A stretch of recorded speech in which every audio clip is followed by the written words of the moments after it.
ఈ అన్ఎడ్యుకేటెడ్కి అది అక్కర్లేదు. అవును అవును. ఈ అన్ఎడ్యుకేటెడ్ని మాబుని వాడటమే కదా. అదే కమ్యూనిస్టులు అదే రాజశేఖర రెడ్డి ఉంటే గనక ధర్నాలకు దిగేవాళ్ళు.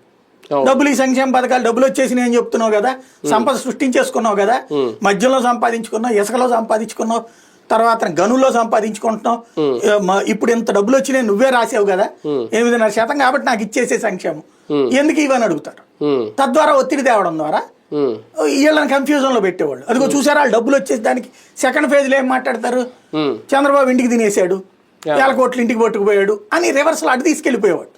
అది రాజకీయం చేయడం, అవును అవును, ఇది నిరూపణ చేయడం. ఈ లెక్కల విషయంలో ఎంత సాఫ్ట్ గా ఎక్స్ లో వేదికగా పోస్టులు పెడుతున్న జగన్మోహన్ రెడ్డి జనాల్లోకి వచ్చేటప్పటికి మాత్రం జనం ముందుకు వచ్చేసరికి ఒక్కసారిగా ఎందుకు ఆయన ఆవేశంతో బరస్ట్ అయిపోతున్నారు, పోలీసుల్ని కానీ వీళ్ళని కానీ విమర్శించడం ఇదంతా ఎందుకు అలా ఫైర్ అయిపోతున్నారు? అది లేకపోతే ఇంకెందుకు నాయకుడు? చంద్రబాబు నాయుడు గారు అనలేదా, పోలీస్ అధికారులు లోకేష్ అనలేదా, రిశాంత్ రెడ్డిని ఎవరో సంథింగ్ ఇది మొత్తం తీసి స్కాన్ చేస్తానల్లా, బట్టలు తీసి స్కాన్ చేస్తానల్లా, చంద్రబాబు గారు బట్టలు ఉడదీస్తాను మీది అని చెప్పలేదా?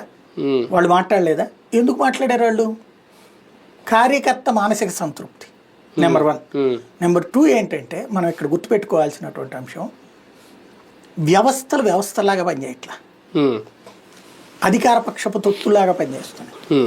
ఈ తొత్తుల్లాగా పనిచేసేటప్పుడు తమకి రేపు పొద్దున ఏ